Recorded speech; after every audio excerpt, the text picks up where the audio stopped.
शशि शेखर हे गणना करतन भक्ति औ गुहार हो करतन भक्ति औ गुहार।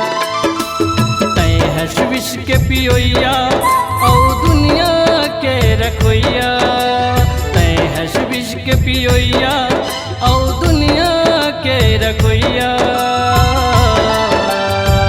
अर्जी ल सुन ले हमार हो अर्जी ल सुन ले हमार। हे शिव शंकर हे भोलेनाथ अर्जी ल सुन ले हमार हो अर्जी ल सुन ले हमार।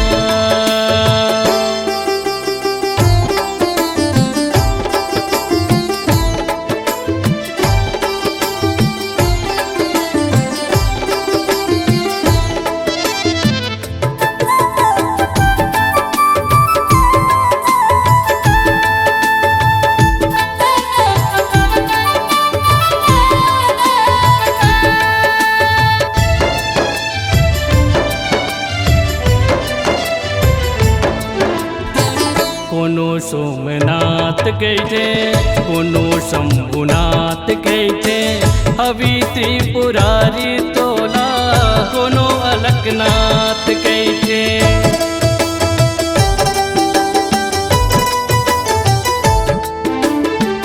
कोनो सोमनाथ कहते कोनो शंभुनाथ कहते, हवि त्रिपुरारी तोला कोनो अलकनाथ कहते। हवि त्रिपुरारी तोला कोनो अलकनाथ कहते। भूत भयंकर हे भूतनाथ अर्जी ल सुन ले हमार हो अर्जी ल सुन ले हमार। हे शिव शंकर हे भोलेनाथ अर्जी ल सुन ले हमार हो अर्जी ल सुन ले हमार।